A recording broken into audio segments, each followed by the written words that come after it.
Hi, my name is Cristiana. I'm a Palestinian Christian who was born in Bethlehem. Today is Wednesday, the 23rd of April 2014.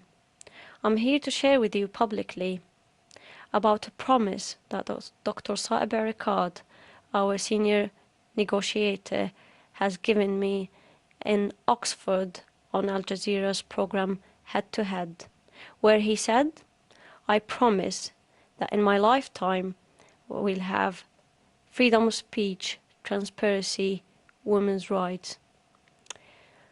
As a consequence of his promise, I decided to share my views, my political views, publicly. Therefore, I've done a university talk in Sweden, in Uppsala University, and it was published on YouTube. After doing that, I believe that my family has been going through lots of pressure at the moment, and intimidation and threats. I don't know by whom, but I'd like to ask you, Dr. Saeb. I believe that you're a man of honor, and I believe that you will keep your word and protect my family members in their homeland. Thank you. Okay, let's take another. I want a lady from the audience, please. Lady in the third row. I'm a Palestinian myself, and I want to ask you a very personal question. As a Palestinian who experienced the Israeli soldiers occupying my house, I lost a friend, and my house has been affected seriously now by the wall. I can understand how hard it is for you as a Palestinian negotiator, and your position must be very hard. But my question, are you able to negotiate without allowing your feelings and emotions to impact your judgment in taking decisions? You touch my heart. You know, it's... Look, everything I do doesn't paramount to one night some of my colleagues spent in Israeli jails. There are some classmates of mine who have been in jail for 26 years. There have been some classmates of mine who their parents took to the cemeteries. I negotiate in pain, in frustration, in tears sometimes, but I really believe that negotiating in pain and frustration for 5 years is cheaper than exchanging bullets for 5 minutes. We are a people of peace. We're bringing Palestine back to the map, and Palestine will harm no one. Palestine had stood historically as a bridge between civilization, between religion, and there is no meaning for a Palestine to come back on the map without it being democracy, human rights, you believe that accountability, will happen in your lifetime? transparency, the rule of law, and women's rights. You believe a free and that's Palestinian my promise state to in you. your lifetime? You look like one of my daughters, all right? And that's my promise to you and to my grandchildren, that Palestine will be a country of accountability, transparency, women's rights, human rights, and I will believe this will happen in my lifetime. Now, the second Intifada started. Because of the location of my house, it was just in front of a holy place for the Jews. So my people, Palestinians, started attacking that holy place for the Jews day and night. During the daytime, they used to throw rocks and some bombs. During the nighttime, they used to shoot, knowing that there were Palestinian civilians living in that area as well. What we've noticed during that period of time is that there were children throwing rocks and fighting, as well as adults. So we had children being used as fighters. These poor children has been brainwashed into the mentality that fighting for your country is an honor to die. It was really sad to see them killed in front of you and shot, dead. They used to fight, believing that they'll have some honor. And what used to happen is that the families used to get benefits afterwards. And, for example, Saddam Hussein, the ex-prime minister of Iraq, he used to give $10,000 for a family who has a martyr, and $20,000 for a family who has a suicide bomber. It was a tragic thing. And recently, my government, the Palestinian Authority, has given $74 million to the families of martyrs. Isn't that perpetuating violence? And sadly, as we can see, these are the reasons, and these are Palestinians themselves. They will tell you that these are the reasons behind why these people and why these children put their lives on the line of fire and die. And there's another group of them that believe, and some of them, sadly, they really believe it, that they'll find 72 virgins. I don't know about the number. I don't know if they'll be able to handle it. But they actually believe they'll find 72 virgins when they die. I hope they do, because it would be really a big loss when they found out that it's not the case. The end result is Israeli soldiers shooting these children. My government, the Palestinian government authority, who was supposed to protect them according to Oslo Accords, protect these children, these people from attacking, and maintain public order, which is not there. And many of them get into Israeli jails. They get mistreated, they get beaten. And bearing in mind that these Israeli soldiers, some of them are 18 and 19 years old soldiers. So it's an accident waiting to happen. Putting these teenagers fighting against each other. Anyway, things kept getting worse in that intifada. And sadly, I lost a friend who was dear to me. She was 11 years old, and we spent 2 years as friends, and she was shot dead by the Israeli soldiers by mistake. She was in the wrong place, wrong time, and wrong car. There was a jeep of soldiers waiting for a car for wanted people, and her family car was in front of the car of the wanted people, and it was identical, even the color. And the Israeli soldiers got confused, and they shot both cars, and they killed her. This story, as a Christian, she was a Christian, this story has been told by the church and by my people to the whole world.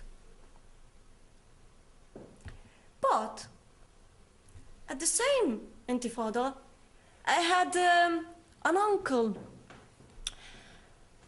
a wealthy Christian uncle, who used to pay al-jizya. Al-jizya basically is protection money. So if you're a non-Muslim, you're a Jew or a Christian, you have to pay a protection money to keep you in the regime, protected. That was the role of this money. My uncle was one of these Christians in Bethlehem community who had to pay this money. But sadly, after a while, him and other Christians started seeing these people who called themselves freedom fighters. I call them mafia. They used to stand next to Christian houses, shoot and launch rockets at Israel, and run so that the response would come mainly upon Christian houses. So what my uncle done was to decide to stop giving them money. They accused him for being a traitor. They put him in jail. They had no evidence against him. They had to let him out of jail. But after a few days, they shot him in his heart in front of his house and killed him. Palestinians killing other Palestinians. What a jungle. Another wealthy Christian man who used to pay the money at the funeral of my uncle, stood and said a few angry words against them. After a few days, they shot him in his head. He was rushed to an Israeli hospital and saved, but lived blinded to the rest of his life. None of these stories and more were told by my people to the world.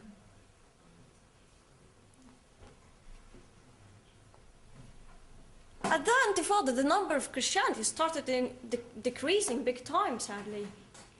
And I probably heard that so many people would tell you that the major factor is the Israeli occupation.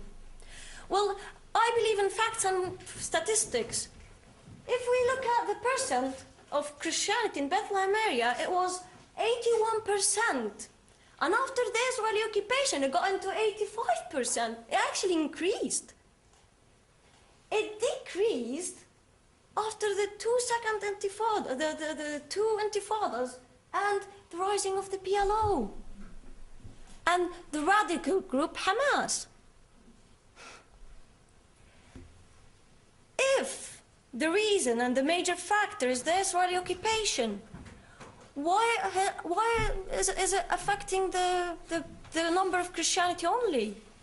Hence our population growth is 2.2% annually. Ramallah now is 90%. It used to be 90% Christians, and now it's 95% Muslims. Bethlehem used to be the birthplace of Jesus Christ, used to be 81% and even 85%. Now it's 7%, and it's getting less.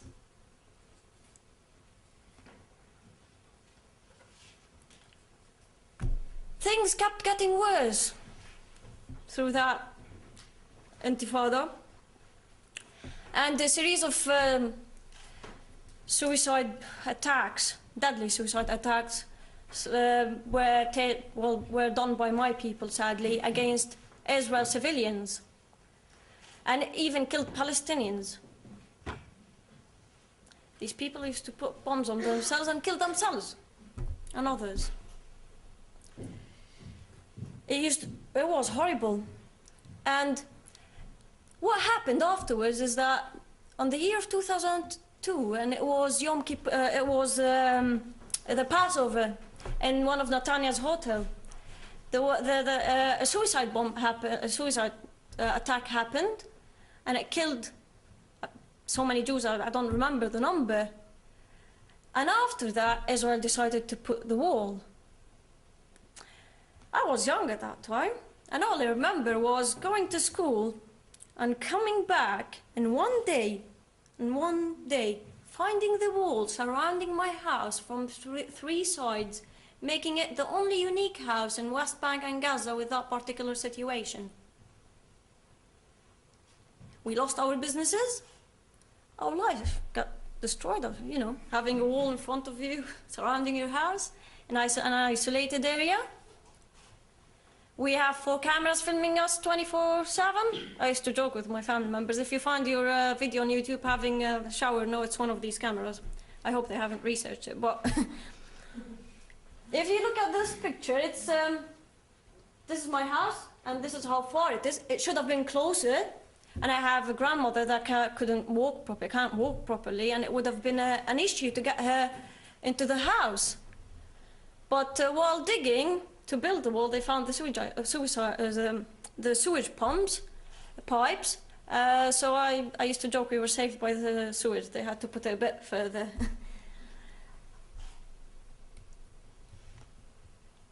This is the view from my house. It's all surrounded. I mean, that's what you would see if you look through my bedroom when I was back there. The wall was built on still on 8.5% of Palestinian lands, especially around Bethlehem area. And it took so many Christian lands, mostly. I have an auntie who lost lots of lands. But if you ask me a simple question now, if you were the Prime Minister of Israel, would you put that wall up? My answer would be yes. Bearing in mind I was one of the most people who was affected by this wall. Because it stopped my people killing themselves and blowing themselves up from the first place. And I care for people, not for concrete.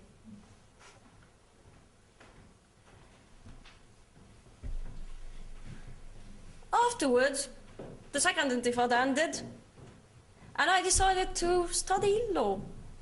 I was a law student back home. And I was studying about international law, freedom of speech, human rights, yet at the same time I was learning about our legal system. which is a very interesting combination. It's mostly based on what we call al-urf. And al-urf is a combination of Sharia and tribal law. And the tribal law we have is based on what we call the Bedouin culture. Now, the values of the Bedouin culture are what we call the 3 Ws. Woman, wealth, war. When I learned this information, I stopped and I said, I want to take a step back and look at the bigger picture as an Arab. Sadly, my people, and I'm devastated to say that, if you look at the regime now and take the word woman, men can get married to up to 4 women there. Wealth, I have a corrupt government having the financial benefit out of the situation. They're loaded with money, and my people are suffering. After learning the amount of money we've been given, I should be rich. Each Palestinian should be rich. Well, war, if we don't have an enemy to fight against, like Israel-Palestine conflict, in 2006 in Gaza, Fatah and Hamas fought against each other and killed each other. We'd fight against each other. Palestinians killing Palestinians. Tunisia, Algeria, Libya, Iraq, Lebanon, Syria, Egypt. My people have taken these values and expanded them and built on them. Our constitution is there, and it's a very good one, but it's never used because we have a corrupt government. Sabi Arkat, our senior negotiator, said, we have had killed Palestinians to establish one authority, one gun, and the rule of law. We invested time and effort. Well done, yeah. Well done. To kill Palestinians, our people. It's disgusting. Sadly, this affected my regime, my culture. There's no law, no order. One of the most things we face is honor killings. Women don't have rights there. In this market, this is a picture of a market where a woman has been beaten for 10 years by her husband, and after 10 years she had the courage to go to court and ask for divorce. After she's done that, her husband caught her in the market and slaughtered her. Women are treated as possessions there. Women, like you, like yourselves, you're not regarded as human beings. You don't have the freedom of speech or the rights there. I can tell you so many stories about young women being killed by their own families for honor killings. It has increased in the year of 2013, 300% last year. 300%.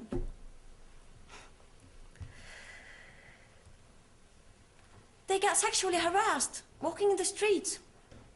I used to get sexually harassed going to university. Used to get to university and then turn around feeling disgusted, like almost walking in a zoo between animals. Sometimes I get home, sitting in a minibus, having people touching me. These are the rights that we have as women there. The other problem that we face is theft of lands. So the wall has taken so much lands, around Bethlehem area especially. But Palestinians are stealing other Palestinians' lands, especially Christian lands. I have 4 uncles who lost half of their lands by people from Hebron. Just like that. They went to court to ask for the rights. The judge sadly was from Hebron. And he said, I can't wait to see the 4 of you dead in the fridges. Our judges, by the way, work from 10 to 5 to 1 o'clock in 5 days a week only. They're really having a very good career. 3 hours a day. Now, how did I end up being in Britain? I was born in a Christian family. I didn't have really much faith. And what happened was, after I grew up, I came across this verse as a person who was born in a Christian family, who only read the Bible once. And that verse challenged me to the core. And I actually found that it's written in the Quran as well. I said, oh, that is really bizarre. If God exists, and if that's true, I'll find the evidence. I had the lawyer in mind. So what I've done is that I went and researched the wars that happened against Israel and the wars that Israel was involved with. And my favorite war is Yom Kippur War. From a military perspective, fighting on more than one front in a battle, you're losing.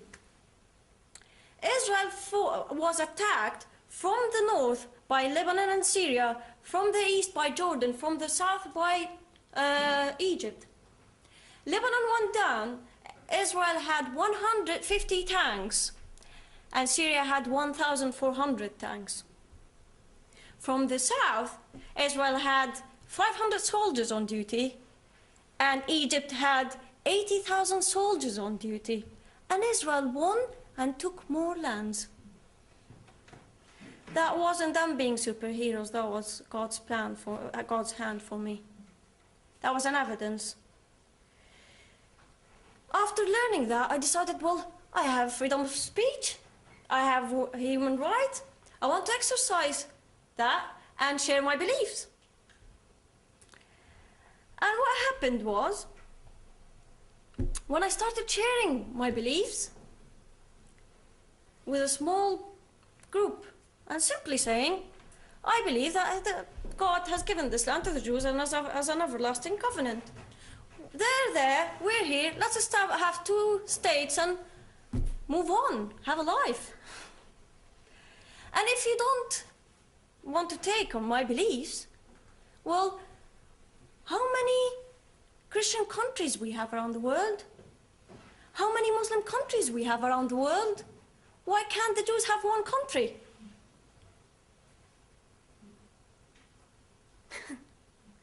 A very simple take. After I had the first gathering with my people around your age, after 24 hours, I had a phone call by one of my family members, and he asked to meet me. And the first thing he said when he met me was, I have a bullet. I have a gun. It's only a bullet. I'll put it in your head and end your life. You're playing with big fire here. You're gonna burn your family first before you burn yourself, and I was sent to stop you. After that, so I got threatened to be killed for sharing my beliefs and views. Well, Israel doesn't kill us or threaten us for sharing our views. Palestinians do. I was shocked, I was furious, I was angry. And then what happened was that I couldn't stop. I kept sharing my views. I'm a human being. I even went to Yad Vashem, the Holocaust Museum, to understand more about what happened to the Israelites. And when I put myself in their shoes, I was able to understand, not justify, understand why they have done and they're doing, why they are acting aggressively, why they're doing it in this way. Because of what happened. There's always a reason why. And again, not justifying it, but they are being overprotective. Why? you suddenly understand why. Afterwards, I got persecuted. I was accused for being a traitor. It became dangerous for me to stay there. And I had to leave my country, and I went to Britain, and I was granted political asylum in 3 days because the case was an open and shut case. And this is my story. Thank you so much.